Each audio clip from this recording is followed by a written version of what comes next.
Ladies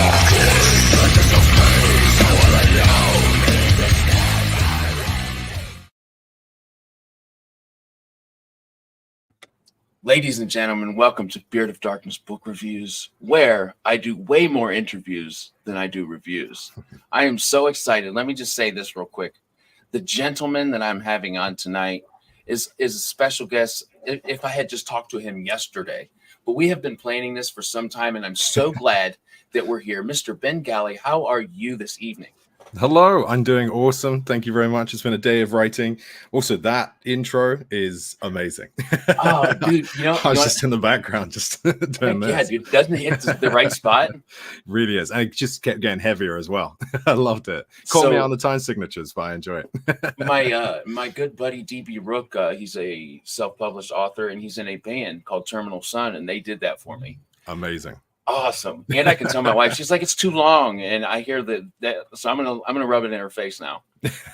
It's not long enough. Just make that just kind of bring it down and have it playing throughout the entire interview, just like slightly quietly. Or we just shout over it. That could be fun. I love it, man.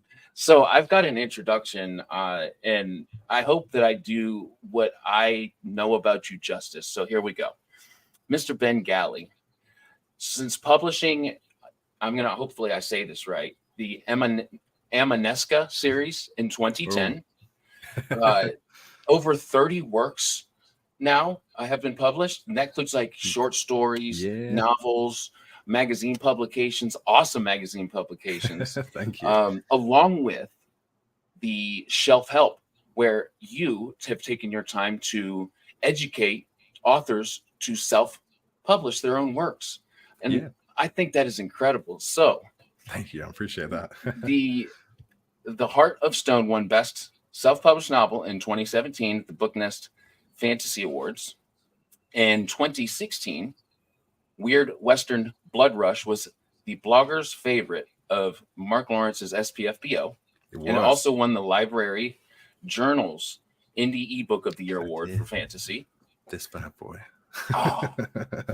In 2019, Ben achieved a life goal of writing for the brilliant Black Library and wrote a story in the world of the Age of Sigmar, featured in Inferno Volume 5. Did I miss anything? I think that's pretty much it.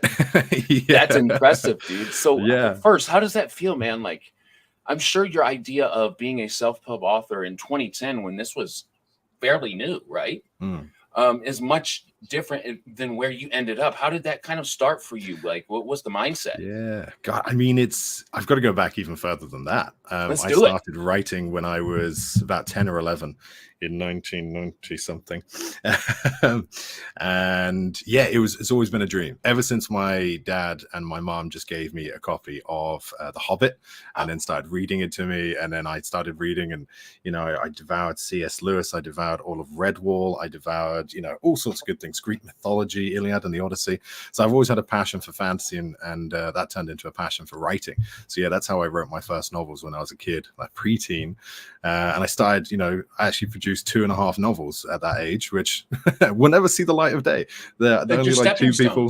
Yeah, exactly. They were awful, and they were a complete rip-off of Redwall. But I enjoyed them, and it was my foundation. And so my original dream was to be like, a super young published author and things like that. Life got in the way. Long story short, I wanted to go into the RAF, and then that fell through. So I then kind of chased music around for a bit. And then, 8 or 9, I started getting back into fantasy, getting back into reading, and then was like, you know what? I'm doing it. I'm going to make a go of this. And my dream originally was just, aside from just being an author and, that singular dream, I only had 4 books planned. So that was the Emaneska series. Even that was supposed to be a trilogy, and that turned into 4 books. And, when I was on the last book, I kept getting ideas for this Weird West series that I'm now relaunching. And then when I was at the end of that series, I got the idea for the Heart of Stone. And then halfway through either of those, I got the idea for Chasing Graves. So I started kind of building up this kind of direction of all these different various fantasy ideas and, single book series, short stories, whatever. And it just kept growing and growing. And then at the same time, my business, obviously, the selling of the books went pretty well. I managed to go full time about 5-6 years later after that. I've been full time ever since. And the ideas keep growing. And then the business just keeps kind of taking me in different fun and amazing places, like Kickstarter's audio translation recently. So yeah, I had a slightly smaller dream and it's definitely just ballooned and gone crazy. And I still have to, it sounds cliched, but it is a dream come true. And I do have to kind of physically pinch myself sometimes. Or if I'm getting a bit down or it's a tough day, I have to slap myself in the face and be like, this is what you wanted. Do that spreadsheet. This is part. So yeah, it's just been a roller coaster ride. Oh man, I'm full of cliches today. No. So it's not. It's like, that's from what I talked to so many authors now, like published, self-published. That's the dream, man. Like that's what most writers want to do. It's like they find that burning passion to storytell in their own way, in a way that nobody else is doing, and what's unique to them, and to make that a reality is super incredible. So I have to say bravo. First of all, that's incredible. That's hard work and dedication. It's definitely a lot of work, and it does take dedication. There have been times where I just thought, this isn't going anywhere. Should I do something else? We all have our ups and downs in the creative industries quite a lot. And it is a full-time job, if not more. Most of the authors I know probably work as much as I do, which is sometimes 10-12 hour days just to get those extra 1,000 words in, or get your social media done, your admin behind the scenes.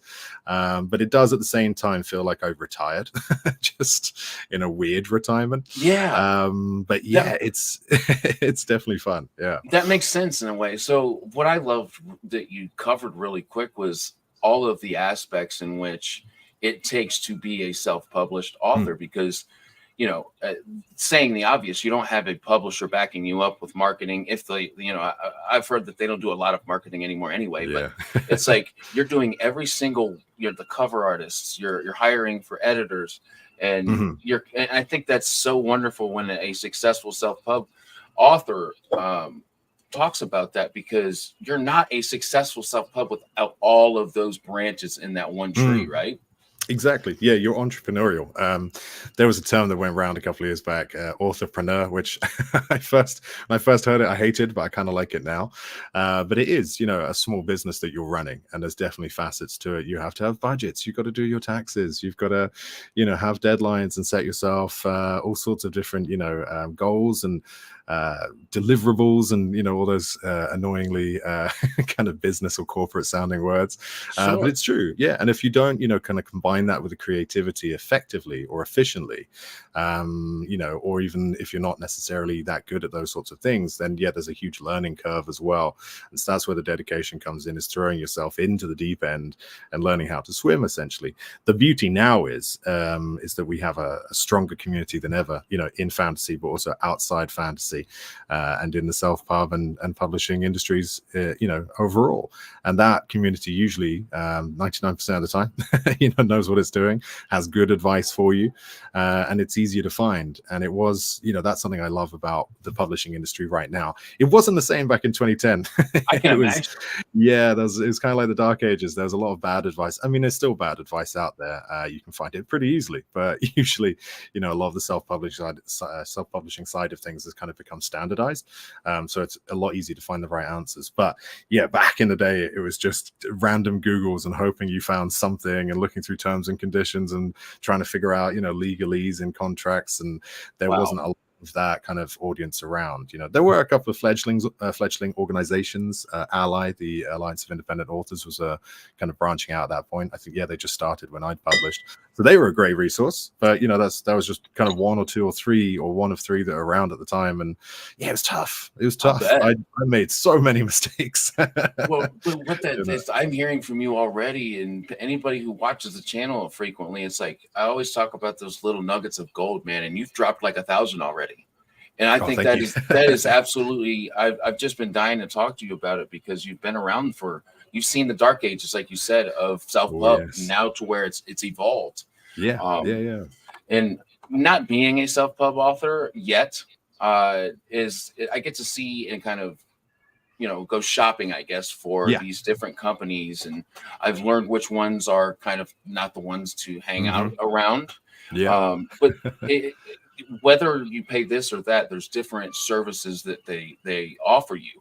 But at the same time, from what I hear, is those services are good, and I think they're essential. But there's so many people now doing those exact same services that I feel that there's a less of a chance for a self-pub author, or it just requires. Again, I'm not that, so I'm just kind of speaking my opinions, and I want to kind of hear what you have to say about it. Sure. Yeah. There's such a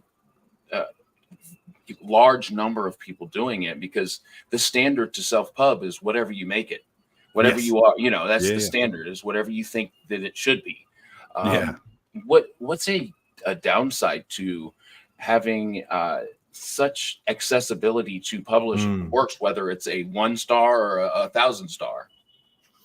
So in terms of the downsides of, did you say the downsides of publishing? I kind of missed that. I think. The downside. No, I kind of ramble. So like the downside of like the diluted market, like the market is so saturated. Yeah, I mean that's the thing. It's it used to be a lot emptier on KDP back in the day. It was good, but yeah, there have been kind of these undulating periods of people kind of flooding the market. And it sort of gets trimmed and cut, and then sort of grows again and then trims down. We're seeing it right now with obviously AI. It's never been easier to write a novel, as you saw, or as we have been seeing. And I do that on purpose because it's not writing. No, certainly not. we can just derail it and just talk about AI for the next 45 minutes. I feel like a good rant, but yeah, so that's kind of the latest flooding. When sort of KDP in around 12 to 2015, there was kind of a lot of kind of cheap, and I mean that literally in terms of the price. A lot of cheap kind of rush to zero books that were going on, and a lot of people were just throwing up books that hadn't been edited or they'd made a cover themselves on Word. Because the idea of professionalism hadn't been sort of spread out in the right way or as much as it needed to at that point. And the thing is, these people were selling books because readers were sort of like, oh, well, this is just, cheap and easy. And, that's, it might have been simpler fiction or very kind of, consumable fiction or genres. So then Amazon put a stop to that. That kind of got crushed. And then people, I think readers led this in the fact that they wanted to see more quality. They actually wanted to see, a lack of spelling errors and some editing in their books. And so we've kind of gone the other way a little bit. And then the AI is kind of changing it now. So I do think the market finds a level. So the dilution does fade away after a period of dilution. And I think the fact that you are seeing, you do have a reader-led or a consumer-led star rating and rating system, on Amazon, Goodreads, all the other stores, is that, the good stuff naturally rises, or most of the good stuff naturally rises. Unfortunately, some of the good stuff just doesn't get seen because of the dilution. So it is a problem. It isn't a factor that, we have to kind of market around or make sure, you've got the best factors behind you, your covers on point, your algorithms are, your keywords and categories are suiting the algorithms. You've got to do all that work behind the scenes. I say all that work. It's tricky, but it's not a lot of effort necessarily or a lot of time. But yeah, you just need to get things as good as they can be, looking as perfect as possible, and obviously then do the marketing to help, your book be seen. And that's the thing. If there is quality out there, usually, or a lot of the times, the readers will be behind that. And that's why we've seen, books suddenly picked up in the indie world. And then they get, a trad deal, or they just, continue being an indie success. And it's amazing to see. I love it. It's been fantastic seeing the indie world change. But yeah, in short, I mean, yes, it's a factor, the dilution. But thanks to readers and thanks to algorithms as well, to a certain point, it's harder for that kind of level of the 1-star books, that sort of, if you're using that phrase, to kind of get in the way. If that makes sense. I just kind of had an epiphany right there, because when I started as a book reviewer, as I'm sure you well know, is like any kind of new book reviewer gets a lot of, hey, I'd love to send you my book for this. That got very overwhelming. So it starts at that level, I think, where if you trust a reviewer, somebody who's been around and does it and has a passion for it, and you begin to trust them, like for instance, Mike's book reviews or Matt's fantasy book reviews, or which I hope to be something like that one day, to where I have that type of trust. And I think it starts that a level before, maybe, and that sounds like an evolution of time. You know, from, I guess what I'm trying to say is, from the beginning of self-pub to now, so many different variables have come in and out. Somebody who's been in the game for a little while has been, like you've seen these and have changed your marketing strategy accordingly. I love absolutely that, man. It's marketing's probably changing, or changes way more than the actual publishing does. Because I mean, KDP's been out since 2007, and aside from a few little kind of extras, you know, hardbacks have appeared. The paperback side of things has got a lot better. You know, we've got some more marketing tools, you know, various settings change and things like that here and there, but it stayed pretty much the same. With marketing, I mean, the platforms have changed. TikTok wasn't around, you know, even when I went full time, TikTok wasn't around. Well, it's just starting, you know, the rise of YouTube, the rise of, you know, in terms of booktokers, booktubers, bookstagrammers, you know, and reviewers becoming very, very social media based is fantastic. It enables a lot more people to get into the game without, you know, setting up websites or teams and, you know, that sort of thing. And even just like the phrases we use, even the genres have changed a little bit as well, because when I started out, I branded myself as dark fantasy. And epic with a dark kind of fantasy twist, and that was just meaning kind of the tone, and obviously the epic is the scope, right? But then 3 or 4 years ago, I think it was another reviewer, I forget which one it was, but they mentioned to be like, you should try this book if you love high fantasy. And I've always thought, well, hang on, I don't really do elves and orcs and dwarves and that kind of classic fantasy, which is now or was known as high, you know, that sort of thing. So you get these weird kind of blending of genres, as well as obviously creating subgenres and completely blending genres. You get this overlap of terminology, which is fantastic, because now I've kind of embraced the high fantasy. Low fantasy is kind of changing terms as well. We've got romantasy, of course, that blend. Yes, it's huge right now. The kind of the commercial aspect or the genre itself has changed, but the way we market it as well, and you know how we class ourselves, the things that people want to see, found family, enemies to lovers, all those keywords that didn't necessarily exist in the fantasy world, you know, back when I started. It's fun. You gotta keep your like finger on the pulse, dude, and stay on your toes. You have, I can tell, just the way that you're explaining it, man. You've done the work, brother. Wow, that's impressive, man. I'd love to hear that. Thank you. Yeah, it's fun. That's why I love blending genres, because now is the best time. No one cares. I think that if I hear that there's a blending of genres, naturally, as just a reader who loves to read anything that makes me feel something, which is, I think a lot of us are after that. It's like, okay, a blending of genres. Like, so let's just say one that I truly have loved more recently is like horror fantasy. Oh yes. It's just like the feel that I need. I love that. It's something that I've started writing as well. I mean, I've always had, again, the dark fantasy element, which at some point was kind of overlapping with sort of PNR, you know, kind of more shifter style books and things like that, whereas it was dark and kind of gothic. Well, maybe not the gothic side of things, but it's like dark romance kind of bled into dark fantasy a little bit. But my dark fantasy has always been not necessarily violence for violence sake, because I don't believe in that, but on the kind of darker side of gore and action. In terms of the situations, I've always gone for kind of like a darker situation. There's a few kind of dark scenes in all my books, actually, even if it's just kind of bleak. And when I started to do grimdark, I tried to like fight against the bleakness of it, but I still kept the darkness and then balanced it with dark humor. So that kind of thing for me has always been there. So I've just started, in fact, I just wrote a short story called Blood for the Forest. And I set out just thinking, right, full on horror. It's just going to be set in a fantasy world. One of the characters is a mage, full on horror. And it was designed to kind of lean towards The Ritual and films like Blair Witch and things like that. And creepy forest films. Thank you. Yeah, I'll send you a copy. It's coming out probably before Christmas on Kindle ebook format. But yeah, I'm really enjoying it. It's something about it. It's kind of freeing, because if you know it's going to be horror, you're expecting the darkness. Yes. Whereas, I can sense it in the way that you speak about your work, man, is that you truly enjoy it. And that's contagious, dude. That's contagious. I'm going to throw up Absolutely. I'm gonna throw up some comments real quick because we got some lovely people here. Yeah, good to Kenneth, see you all. yes, what's going on, man? That's probably out of context, but I just want everybody to know you was here, brother. What's up, Tim? Okay, another great E.L. author. Montague, my good buddy, he was on last night. Now, Ben I saw, and yeah. I have a mixed relationship. It took me 3 times to get into the written, but damn, glad I did. You're a talented cat, sir. Thank you. You know, I appreciate that. Yeah, I mean, the written, I rewrote it in 2017 and re-edited it and things like that, but it was written in 2009, so the style has moved on so much, and you know, things that were, I wouldn't say original, but more original.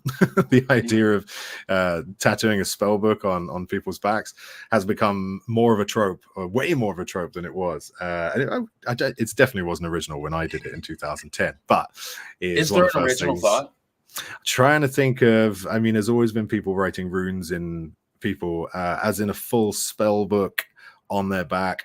Yeah, I can't think of any particular example, but I'm sure there's one I am trying to think of that I think someone pointed out from the 90s. That is a great point. I always ask this question and nobody has an answer. And you've given me one. Man, I love that, because there's hope for an original. Like, it's hard. It is. I just remember like having that initial like want, that passion to write, and I'm just like, okay, I have to have the best idea. What's the best? And I just sit there, which is tricky. It's like, yes, I have no idea. Yeah, no, I mean, that was one of the things that is the main USPs of the Emaneska series. But I know a lot of readers now will, you know, open it up, and even if it's not the language or kind of it was my debut book. My writing style has absolutely improved by then, but I'm still very, very proud of the written. I think it still stands up. I mean, it's sold thousands and thousands of tens of thousands of copies over its time, which I'm very, very pleased with and honored.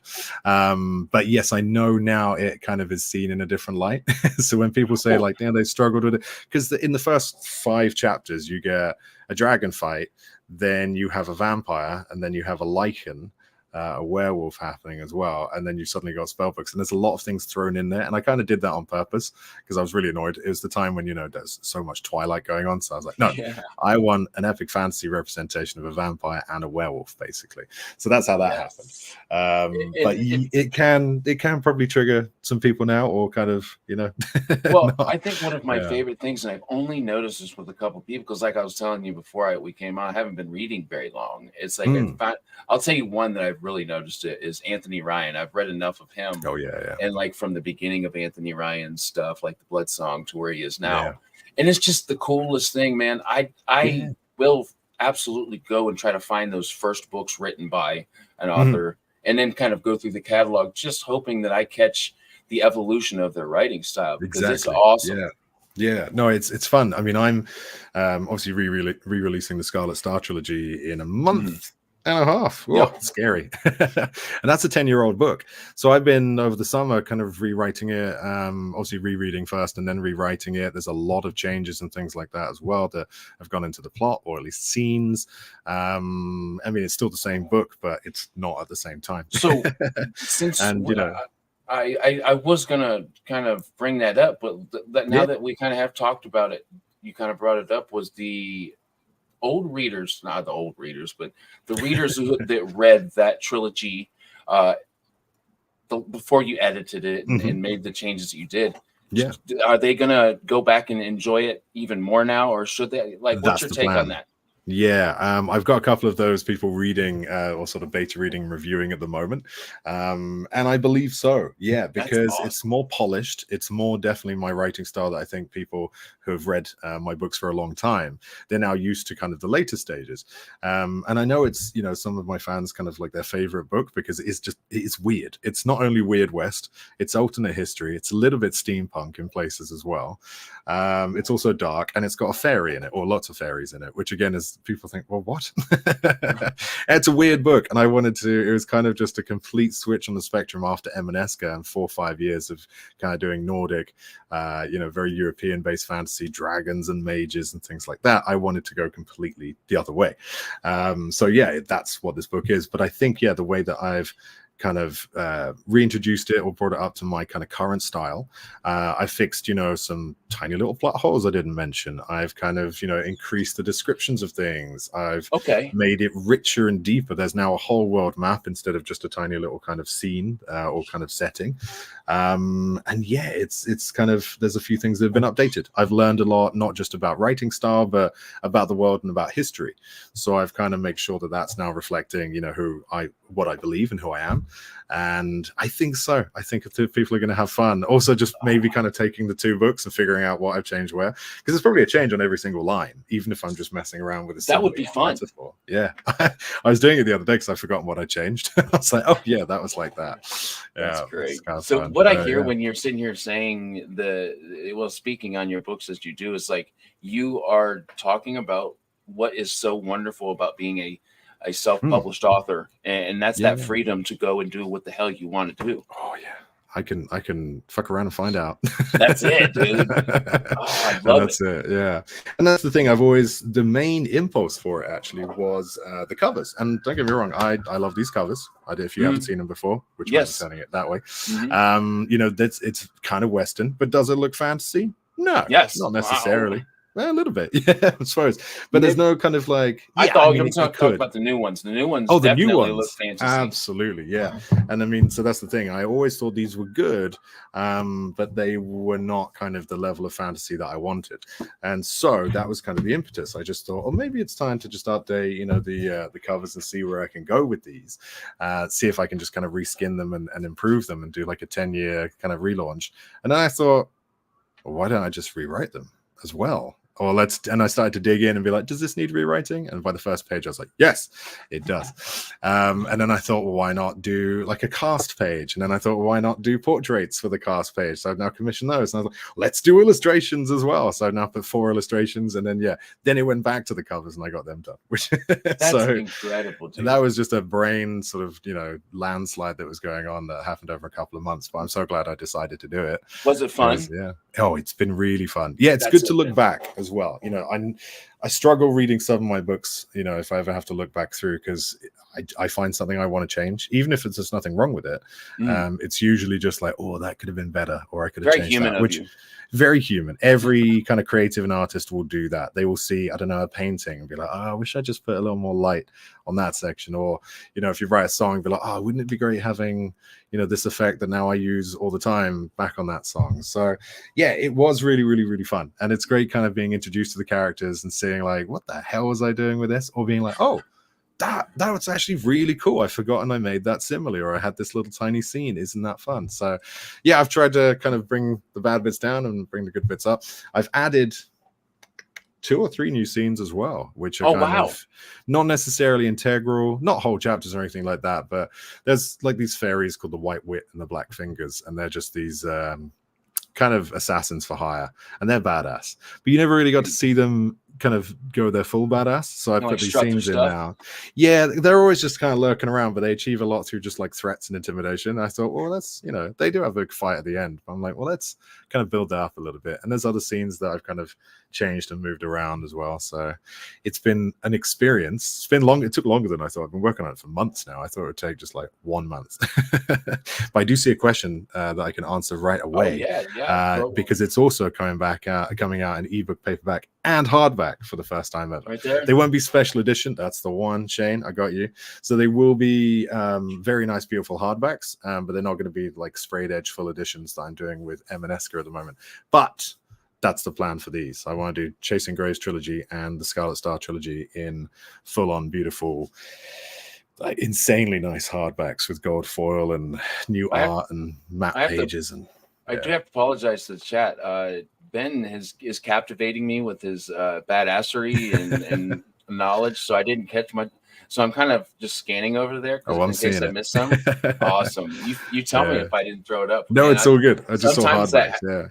So I'll tell you, as a guy that like a hardback is absolutely my favorite.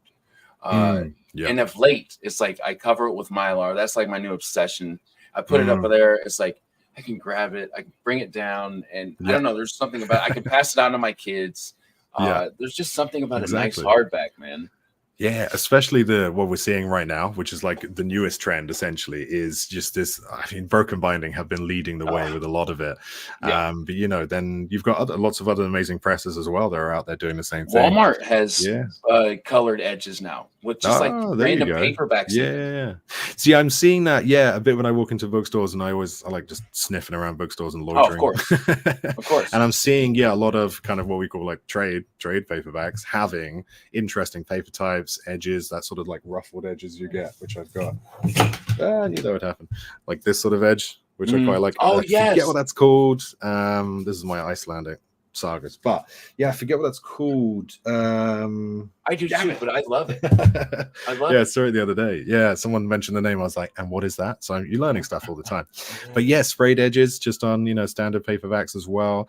Even just hardbacks who are kind of like trade hardbacks are having like more sprayed edges. But some of the stuff that you see that Broken Binding, for example, are bringing out is just for an affordable price. Wallet punishing. But I just want so many of them, that's why it punishes my wallet. But they are very, very very, very affordable, but because there's so many, I want every single one. Yes. And I've only got one bookshelf because I live in like an apartment, and we've taken up the space with like desks and things. Dude, so I'm like, it's a real issue with us book obsession people. Like, you want to buy every book that you think is beautiful or pretty that you may read someday, perhaps. It's like the room that they take up is a real issue. The room is gone very quickly. Oh no, I'd love to. Whenever, if ever, I get a house, I am going to be building a full-on library next to it. So just need to sell some more books for that. It's going to be dark and gothic and fun. There might be a bar in there. There'll probably be a crackling fire and some sort of weird. I might just pay someone to just be like a weird creature that lives in there. Listen, you are just I'm paying you to be a character forever. That's it. Just be a minotaur, be like a grumpy minotaur just in the corner. Just sit there and drink ale as much as you want. And have like a couple others just sitting there drinking grog and like starting fights. I'll just like, fight time, guys. Hit the big red button. Yes. Fight button. So I'd love that. That's my one dream. of the things that I knew I was going to ask you about, because you posted so many. I think the word is FOMO, fear of missing out. FOMO, Worldcon, dude. Tell me all about it, man. You look like you I had will. a blast. It was great. It was an absolute. I've been saying blur and a blast because that's exactly what it was, and it was so good for me as well because I kind of got trapped in Canada for visa reasons. COVID slowed everything down. Long story short, like 3.5, 4 year story. Long story short, I just wasn't able to leave Canada without like not being kicked out or not being allowed back in. Wow. And with COVID as well, this kind of is my first con that I've managed to attend in years, basically. And I used to, being in the UK, it was a lot easier. There's a lot of cons going on. So I kind of, really got used to seeing everyone and all my authors from the UK, authors who used to come over from Canada. Thank you on the tattoos. They're fun, aren't they? Yeah, dude. There is a dragon on this side. I don't know if you can see, but I don't know which. I feel like I'm backwards, but there's a dragon. That's sick, dude. I love the black and gray. The black and gray art so right there. Yeah, I love it. It's going to be all over this side soon as well. I got tattoos that are going here. I have books on this side. Where was I? Where was I talking about? Worldcon. So this is the first time in a couple of years that I've been able to actually catch up with these authors that I used to spend a lot of time with in the flesh, but also authors that I just kind of have made even closer digital friends with over the last couple of years, and even people that have been there from the start. I managed to meet Mihir from Fantasy Book Critic. Yeah, he's such a fantastic dude. The nicest, most supportive dude I think I've ever met. And he's incredible. But I've known him for 14 years. He gave the Emaneska series its first ever, or one of its first ever proper reviews in 2010 or 2011. I haven't met him before. 14 years I've known that guy, and this is the first time we've managed to just like cross paths. So creating or taking all the digital friends and actually seeing them in physical, physical form, they actually exist. People like Ryan Cahill, I've known him for years now. Trying to think of others, people like Crystal Matar, people like P.L. Stewart, all the indie stars out there, and P.L. just Stewart never met. Was making his rounds. I saw it. He is also the nicest guy I've ever met. He's so cool. He's so friendly. And again, he's killing it as well with, being an indie author. And so, I just spent most of the time just, wandering around. I say that, sitting at the bar, and just kind of kind of being with, you know, a lot of different sort of groups of people, and then sort of merging those groups of people. And it was just kind of like a festival. It was really, really fun. Yeah, I literally kind of lost count. I got probably like a quarter of the pictures I should have got or could have got with people, as well as meeting some absolute stars, people like Joe Abercrombie, Christopher Buehlman. I managed to do a panel with him, and I don't know how that happened. Dude, I just met him like a month ago. It's funny as He hell. It was in he's Columbus. incredible. Yeah, he's really friendly, really chilled, very, very knowledgeable, and hilariously funny as well. Yeah. So Travis Baldry as well, got to meet him because I did an interview with him years ago. So I finally got to meet him. George R. R. Martin, I saw at a distance. But so you've got all these fantastic people in one space, all having fun, enjoying each other. Everybody wants to meet company them. expertise. Yeah, it's amazing. You've got, you know, the top levels, you've got the emerging people, you've got reviewers there, you've got publishers and bookshops like the Broken Binding. So it just kind of brings all those people together, as well as provides huge amounts of panels and parties and interesting things going on, dealer rooms, signings. I sat next to Adrian Tchaikovsky for my signing. If my line was this, it's just like, he had a full-on zigzagging queue, like one of the queues that you go for a roller coaster like this. But he's a lovely dude, and I think he said that was the biggest queue he's ever had, but I don't believe that. Wow. Dude, but yeah, some of the people you named, I've had on the show, but to me, so I guess what I'm saying is I've only been doing, you know, what we're doing right now and talking to the authors and meeting new people, reviewers, for about a little over a year. Yeah. And you've done this for over 14 years. It would be overwhelming with the number of people I've met online and meeting them in person after just 1 year. I mean, that's the thing. A lot of these people have just appeared in the last like 2 years as well. Oh, wow. Or even just kind of like I've really just suddenly connected. I've known of them, but then somehow, you know, something happens and you just end up in a Discord with someone or like a Slack, or end up just sort of like chatting on Twitter randomly. It's like Philip C. Quintrell. Amazing, really friendly dude, fantastic writer. That was the first time I met him, but I've kind of sort of crossed paths a little bit with him over the years, but more so recently as well. So, and yeah, same with Matt from the Broken Binding.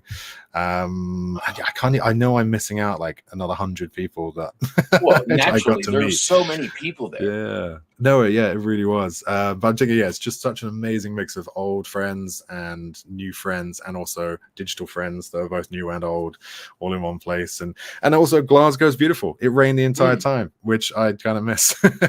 Not gonna lie, Vancouver's rainy, but at the time we left for it, it was like 2 months of pure sunshine, which I melt in the heat as well. Me too. Otherwise, yeah.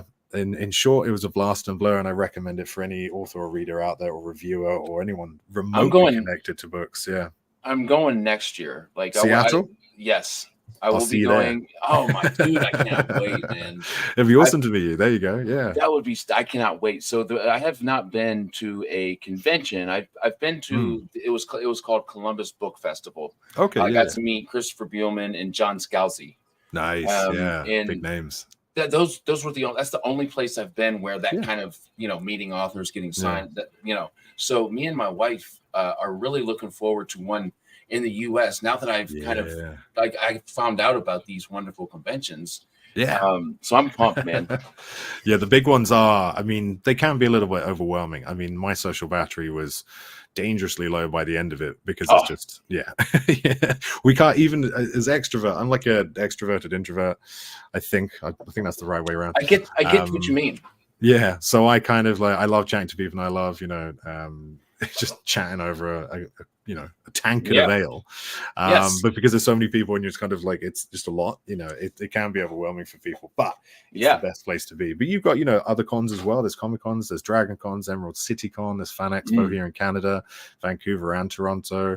In the UK, I mean, it's blessed. There's going to be the World Fantasy Convention in Brighton next year as well, which is amazing. Where's time Brighton? I went, just on the south coast. Yeah, just straight down from London, basically. Last time I went, this was a long time ago, but I managed to meet Terry Pratchett. Oh, wow. Yeah, that was crazy. That's a name. That's a household name. It is, yeah. Sure. Who else did I meet? He did The Rats. Oh, it's really going to annoy me now. I've got his book right here. Yeah, dude, I can't think of his name either. Where is it? Hubert? James Herbert. Yeah, that's it. Herbert. Yeah. And yeah, Joe Crombie. It's great. So yeah, you've got that, but you've also got like EasterCon, Nine Worlds, BristolCon. There's a lot of kind of like smaller, very, very popular cons in the UK. But yeah, loads of things. I'm missing like a billion that are in the US every year as well. Sure. Well, naturally, there's just so many, man. My other half, this is my other half, my wife, she was with me, and she's like, oh, cool. I seen Bielman walking. I said, that's Christopher Bielman. And she's like, who's that? Yeah. And I was like trying to walk to, I was like, I'm going to wait for him to sit down. I was trying not to be the weird dude because I totally noticed him. Yeah. Oh, God, yeah. I got this book. I bought his what is it? Daughter of the Beat or The Daughter's War. Yeah. The Daughter's War. Yeah. Can't wait to read that. Yes, that's the one I need to read as well. But it was fun. And she was like, I don't know you. I don't know this guy. I had to get Nick Eames to introduce me because he was on his way out, and I didn't want to be that guy that's just like leaping after someone to be like, before you go. And Nick had met him like once or twice, or either met him that night and started chatting to him. But no, I think he's known him for longer. But yeah, that was at Christian Cameron's, or Miles Cameron in the fantasy world, his 50th book party, which is now my new goal. Yeah, 50th title published. I think actual full-on book as well, not counting short stories. So that's my new goal. That's a goal, man. I think that you are the kind of guy that would absolutely surpass it. I mean, not just make it, you're going to surpass it. But that's amazing. I got this little bad boy here, which is where all the ideas go. So I'm currently up to, I haven't put my most recent ones in here, but last time I checked, 143. So probably about 160 now with the others that I've got on my phone. Wow. So where do you, I have to ask, man, because I need me a little book like that because it's easy to carry around. Where do you get it and what do you search? Where did I get this? I think I just found them in like one of those cool kind of like half bookstore, half gadget shop, half you know the kind of ones that just got really cool little things. I think I found one in there. I think it was in Canada. So and it's just like a leather notebook, right? It's nice and cheap.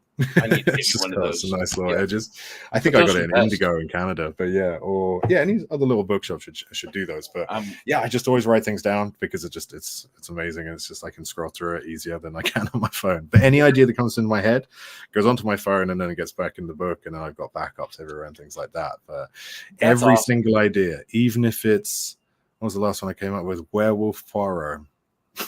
So just kind of anything that kind of comes to mind. He just lyrics. I was having this conversation with Rob Hayes at the at Worldcon, who's got a fantastic new Kickstarter out. If you haven't seen it, along with Emma Wang, it's going to be amazing. Dude, it's mind blowing. Yeah. So I was waiting on God Eater, but yeah. No, I know. Yeah. No, that's he's an ambitious guy. He really is. He is. We've had sort of like weird parallel kind of careers a little bit, not necessarily in terms of like number of books, but sometimes we'll sort of release sort of similar ideas, or we can kind of see where each of us draws parallels. It's really fun, and roughly around the same sort of career length as well. But yeah, Rob and I were discussing this and just talking about where do the ideas come from, and it will be literally I am listening to some random song, and there'll be a lyric in there such as I don't know, Jaws of Midnight, let's say, and I'll be like, bang, there we go, Jaws of Midnight, and then I'll start just thinking, and it'll start expanding in my head, and before I know it, I've got a whole idea of a world. So yeah, when I posted that my favorite band was Breaking Benjamin, you replied quite a bit to that, man. So we relate on their lyrics or just the finest. 100%. Yeah. I mean, what's the other one I really like as well that are very similar to those? Enter Shikari's got a really load of good lyrics, a UK band. What are they called? I have to look them up now. Alexis on no, not Alexis on Fire. Damn it, forgetting now. I'm gonna think about it. Many of them. Yeah, let me know if you remember. Like tomorrow, send it my way because I want to. Yeah, one in particular. I can find it. I'll find it somewhere. Samantha does want to ask if you will be writing with other authors in the future. I already have, and if Samantha, you already know that, then I probably will be writing with more authors in the future as well. But yeah, if you didn't know, I've got a series, my most recent series that I'm kind of working on, as well as Emaneska and Skallison, is the Bloodwood Saga, and that is a very epic very high fantasy, very otherworldly book that I'm writing with David Estes, who is an amazing author, very, very talented, huge bestseller, has got probably about 40 or 50 books out now. And he also writes like 200,000 words is halfway through for him. I'm like, oh God. That's crazy. Yeah. So we wrote that series together and we're really proud of it. And I'm finishing off the third one of the trilogy by the end of this year as well. Yeah. Wow. So multiple books going at once. Yeah, I've got to do 2 book 3s by the end of the year, which is kind of fun. I haven't started one. Do you kind of make your own timelines that you don't have a guy that comes behind you that's like, the publisher that says, hey, I want these done then, or do you kind of make them up? Usually with self-publishing, it is completely you. Sure. You can set whatever timescales you wish. But in terms of the Bloodwood Saga, that's with the publisher Wraithmark, who is behind a lot of the really cool, special editions that you see. So it's an absolute honor to be published by Wraithmark. And so, yeah, me and David are both basically under a contract to write and to finish, keyword finish, a trilogy for them. So, yeah, I'm just basically at the end of my contract. So as soon as I get it done, it's done. Hopefully I'll write some more books with them as well. So I'm kind of basically a hybrid author.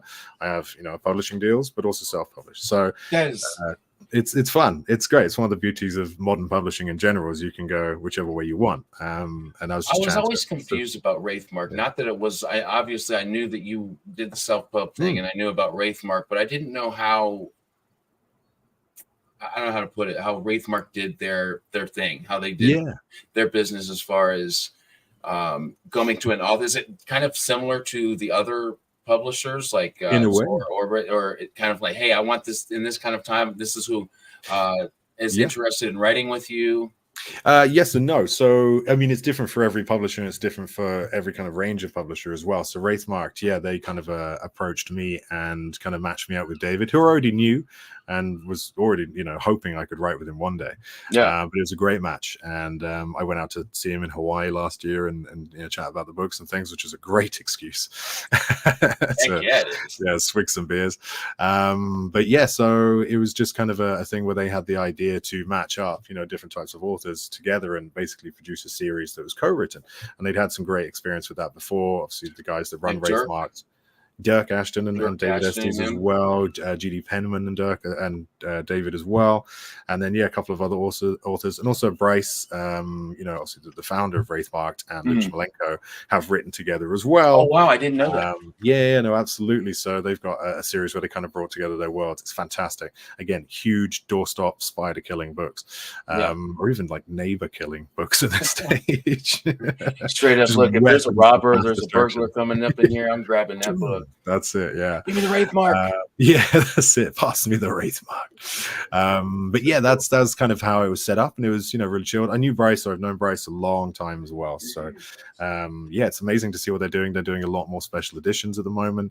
They are doing some really cool like miniatures for worlds, art projects. They are also picking up, as any publisher can do, sort of classics and other sort of books that have kind of fallen off the radar and then bringing them back. So they're doing a lot of amazing. They're working their way into like the popularity, and I love that. I love their company, man.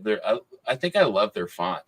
The font of Wraithmark was just there. That's a Sean T. King. I know it is. Yeah. He's so good at what he does. Oh, he's amazing. Yeah. He's a very, very, just incredibly accomplished man and designer in general, not just man. Don't want to gender him. But in terms of just the stuff he's done and the style that he's kind of created for himself that's now so recognizable in a fantastic way. People want it. Yeah. That's it. Kenneth said, which of your books would you suggest for a first-time Ben Galley reader? Good question, Kenneth. I can answer that with another question. No, I mean, if it depends on kind of what you like to read. So I'm proud of all my books. Obviously, they do kind of different in style and in terms of like their age. If you like kind of the darker side of things with some dark wit and a non kind of European setting, one of the series that I'm most proud of is the Chasing Graves trilogy. That has been labeled as grimdark. If that puts you off, don't worry, it's not that. Well, yes, it was called the quintessential Aniston grimdark. Spark put Grimdark the blurb magazine. on there. It must be grimdark. Yeah, it's pretty dark, but it's dark in terms of theme. It's not depressing. I hate depressing books. That's one of the reasons I DNF things like that. I don't use violence. I don't like violence against young children, old people, or women or disabled people. I just don't enjoy that. I get it. That's I too totally bleak. agree.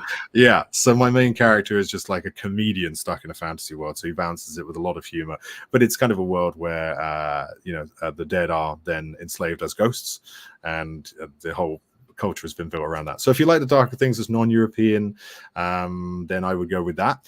If you like the good old classic sort of European dragons, magic, mages, epic fantasy, high fantasy, that sort of thing, then I would go with Emaneska and its sequel series Scalison as well. They literally, I've been writing those for 14 years, so they kind of a broad spectrum. If you like a standalone, Heart of Stone, that's military fantasy set in kind of a flintlock world. Also for the high fantasy, but again, not your necessarily Nordic world, brand new Bloodwood Saga is really fun. It's a world of mile-high trees, giant hummingbirds. It's kind of an arboreal world with demons. I'd write a lot about demons. So yeah, those are kind of the main 4 options, whether it's based on the genre. But I would suggest Chasing Graves, Bloodwood, or if you like Weird West as well. I wish I had the new covers to show off, but I haven't got my proofs yet. I think I put them up here. Let me see if I have. I think you did. Yeah. Let me Hopefully that answers the question, Kenneth. That I was going to say is that's a wonderful answer. You not only wrote your work. It's not only there, but you know your work. You know what it is, what it isn't. Oh yeah. And can tell people about it in a way that will influence them, like positive or negatively, on which one to read. That's the thing. I mean, a lot of people have different tastes. I mean, grimdark, the word grimdark puts off a lot of people. The fact that the Weird West trilogy, Scarlet Star trilogy is Weird West, but it does have a younger MC, and people might be interested in Weird West, but they only want kind of 40, 50 plus characters. That's absolutely fine. Not every book is for everyone. So I do like to give people a choice and be like, so here are the main facets and USPs. Which one kind of tickles your biscuit? So I was going to make that a very UK phrase. I don't know if I've just made up, but I'm going to use it now. I'm going to use it now. I love it. Tickle your biscuit, son. Like that's it. It just depends on what tickles your biscuit. I love it. So I had I was going to throw up this question real quick. Oh, here we go. What is a piece of, and I'm sure you've already popped out a few of these already, more than a few, but what's a piece of advice that you would give a guy or gal that's one, querying to be published, and the other side of that, who isn't interested in querying and wants to self-publish? Okay, so for the person querying, I would say broad advice: be patient. Querying can take a long time.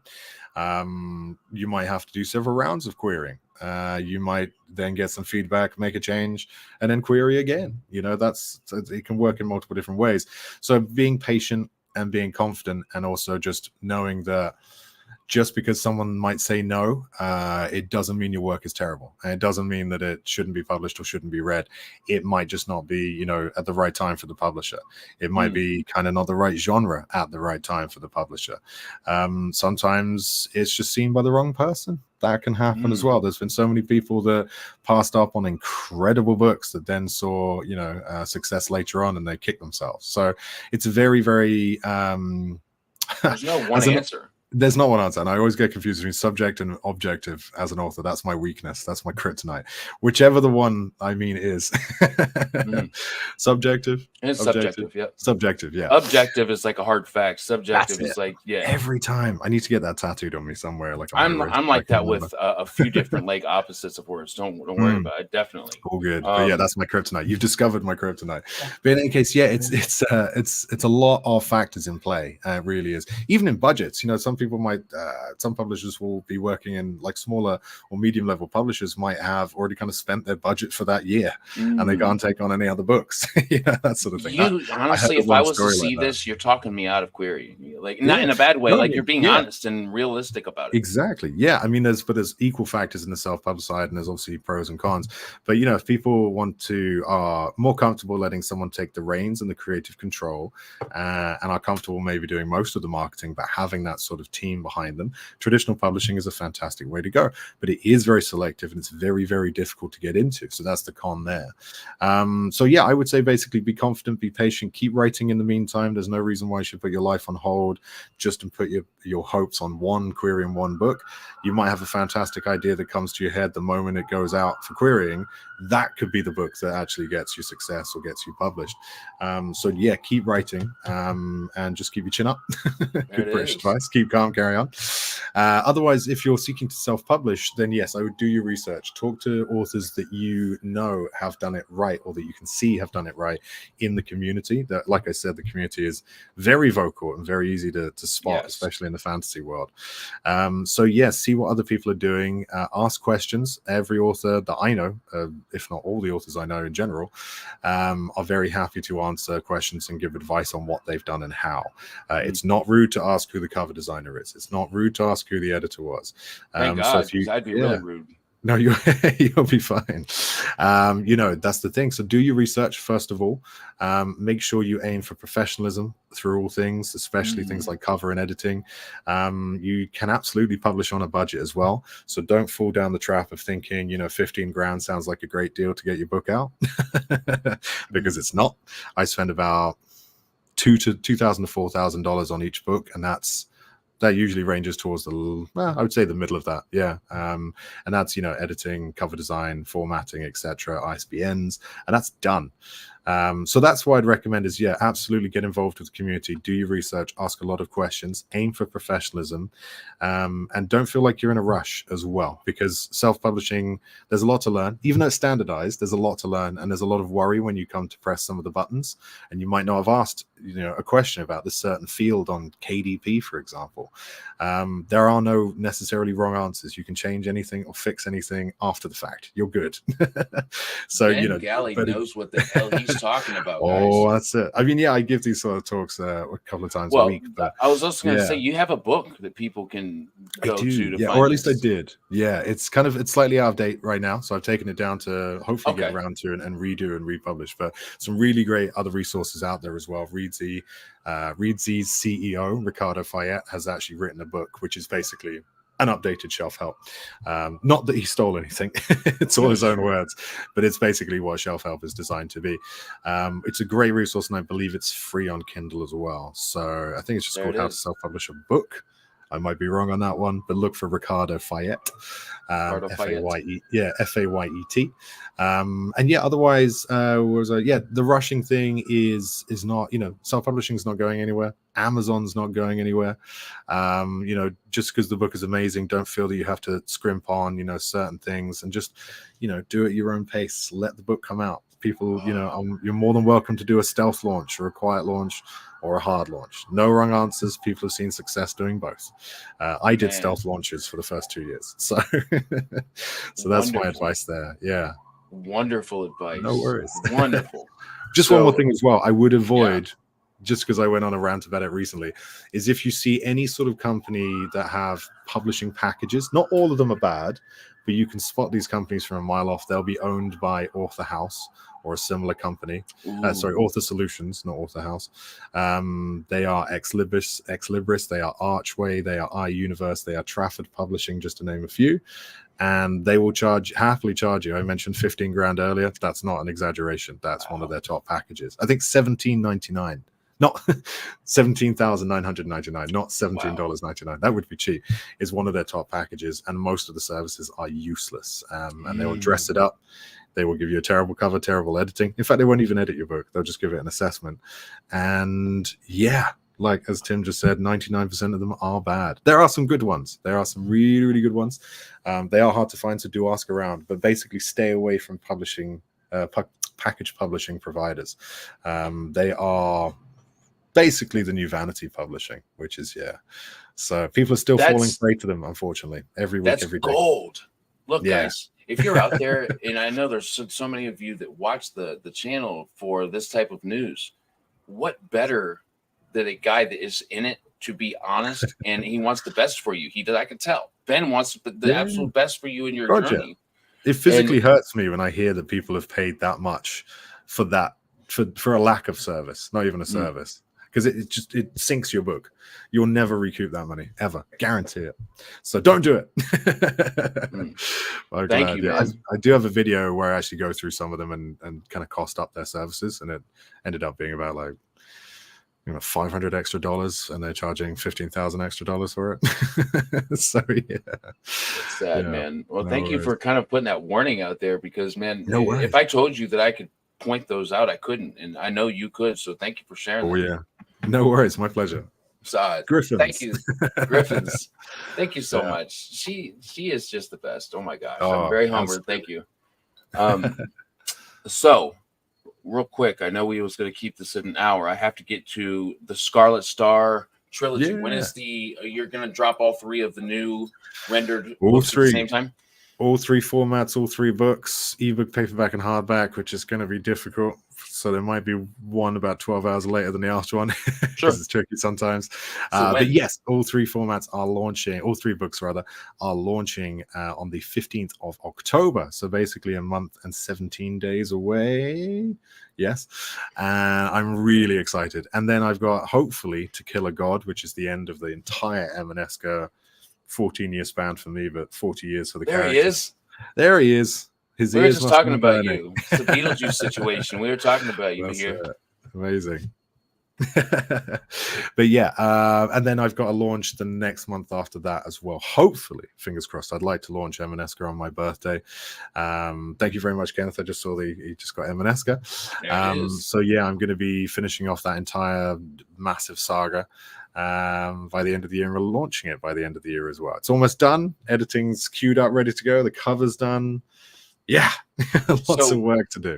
I knew, as I kind of touched on a little bit earlier, there were quite the flood of authors and books and stuff that I knew I had to read to do some reviews. They've sent them to me, but I had a rule when I talked to you. I knew the day, whenever it was, that when I talked to you, I was going to start on your catalog of work. And I'm just absolutely just fantastically excited, man. I just want to let you know that, because I see what you're about, man. I see how much you love what you're doing. And just for me personally, that's it. That's what I would love to read. Somebody's so excited to do what they do. That's the thing. I've always been obsessed with fantasy, any fantasy form, anything. It's just, is it the creativity of it? Yeah. The lack of rules. Yeah, I hate rules. I'm such an anarchist in that way. Anarchy. That's why I dropped out of, I was studying. I was on a fast track to being a jet pilot through the cadets. Royal Air Force, right? Royal Air Force, yeah. And I dropped out because I was just like, this is not for me. I'm going to start disagreeing with people. Exactly. Yeah. My parents were pissed. Well, you're living your life though, right? That's it. Yeah. You're doing a wonderful job and doing what you wanted to do, man. I think that's incredible. Thank you, man. Yeah. And it's the best job. It really is. And it's open to all. That's the most amazing thing.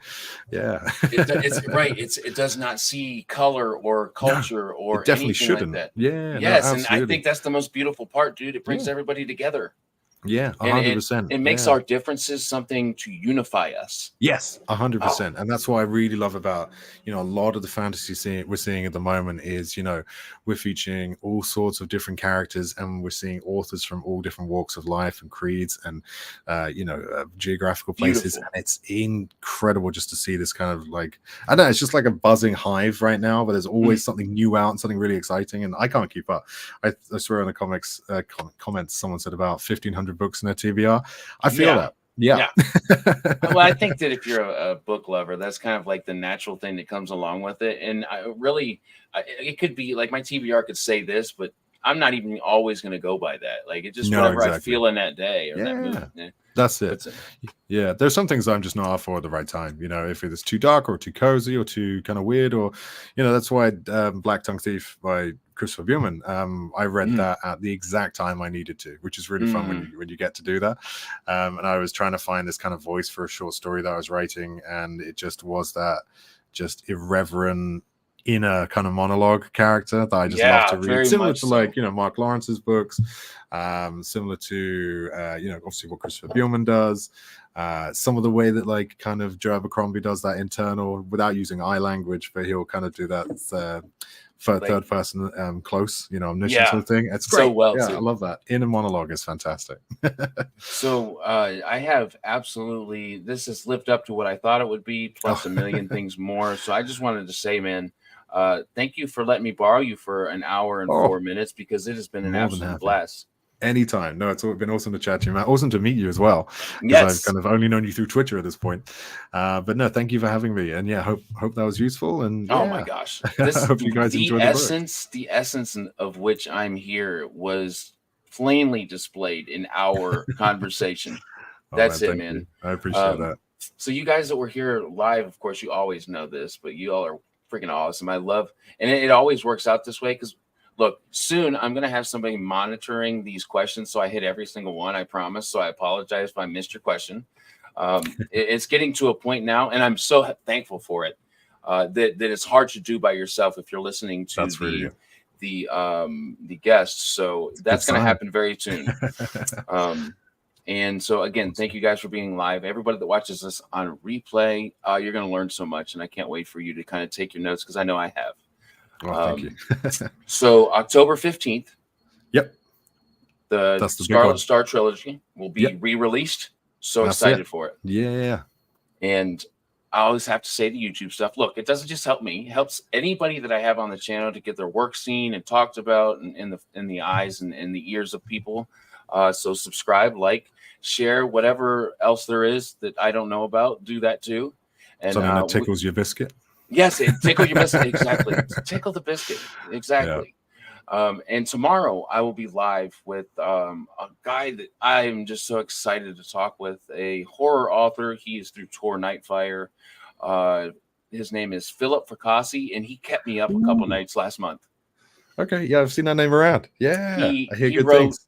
The Boys in the Valley. It's about a Catholic orphanage.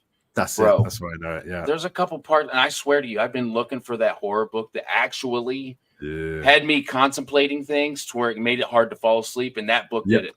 Oh, that's amazing. Yeah. Highly recommend it. So I'll be talking with him tomorrow night. And I just want to say one last time, thank you so much, Ben Galley. Thank you so much, Matt. It's been amazing to chat to you all. And thank you very much for having me. Absolutely. We'll see you guys tomorrow. I believe it's 8:30 p.m. Eastern time. So until then, have a wonderful day, night, morning, wherever you're at, and we'll see you tomorrow.